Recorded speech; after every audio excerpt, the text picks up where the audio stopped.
And Kamala Harris signaled a major shift in U.S.'s Gaza policy, with the presumptive Democratic presidential candidate telling Israeli Prime Minister Benjamin Netanyahu that it's time to end the war. Harris sharply pressed Netanyahu for the humanitarian situation in Gaza, underscoring the death of 39,000 people since the 7th of October. We cannot look away in the face of these tragedies. We cannot allow ourselves to become numb to the suffering, and I will not be silent. Thanks to the leadership of our President Joe Biden, there is a deal on the table for a ceasefire and a hostage deal. Earlier in the day, Netanyahu met U.S. President Joe Biden, who continued his push for a ceasefire deal. A U.S.-backed proposal to release remaining hostages in Gaza over 3 phases is something that would be a legacy-affirming achievement for Biden, who abandoned his re-election bid and endorsed Harris. It would also be a boon for Harris in her bid to succeed him.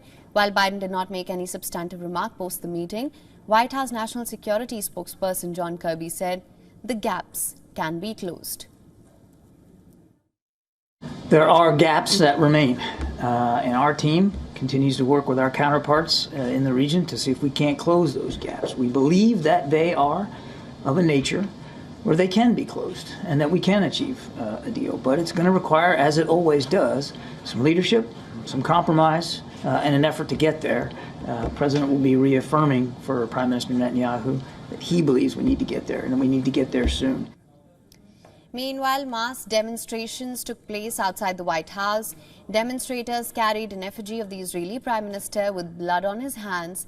It read in bold letters, "Wanted for crimes against humanity." They chanted, "Arrest Netanyahu."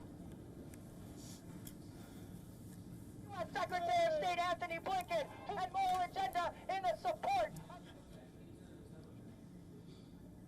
For more on this, our correspondent Susan Tehrani elaborates on the strategic considerations Netanyahu might have had before meeting with Biden now that he has dropped out of the 2024 presidential race. Listen to this. Benjamin Netanyahu may have viewed this meeting as an opportunity to secure concessions and agreements for the next 6 months or so. However, he may have also considered the potential of limitations of Biden's ability to deliver on commitments and the possibility of a successor reversing or modifying existing agreements, notably if that person ends up being Biden's vice president, Kamala Harris.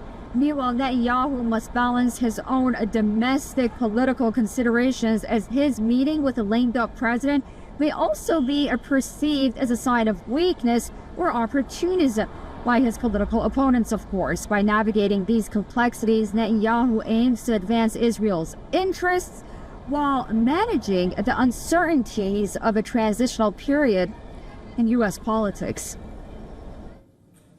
Now, Susan further tells us about the significance of Harris meeting Netanyahu. Will U.S. policies towards Israel change if Harris wins against Trump and replaces Biden as the president? That's the question. Take a look.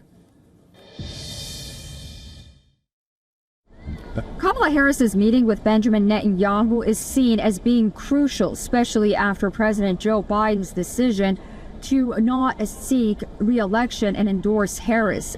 Israelis were closely watching the meeting to gauge Harris's stance on Israeli policy, particularly given her willingness to acknowledge the human suffering in Gaza.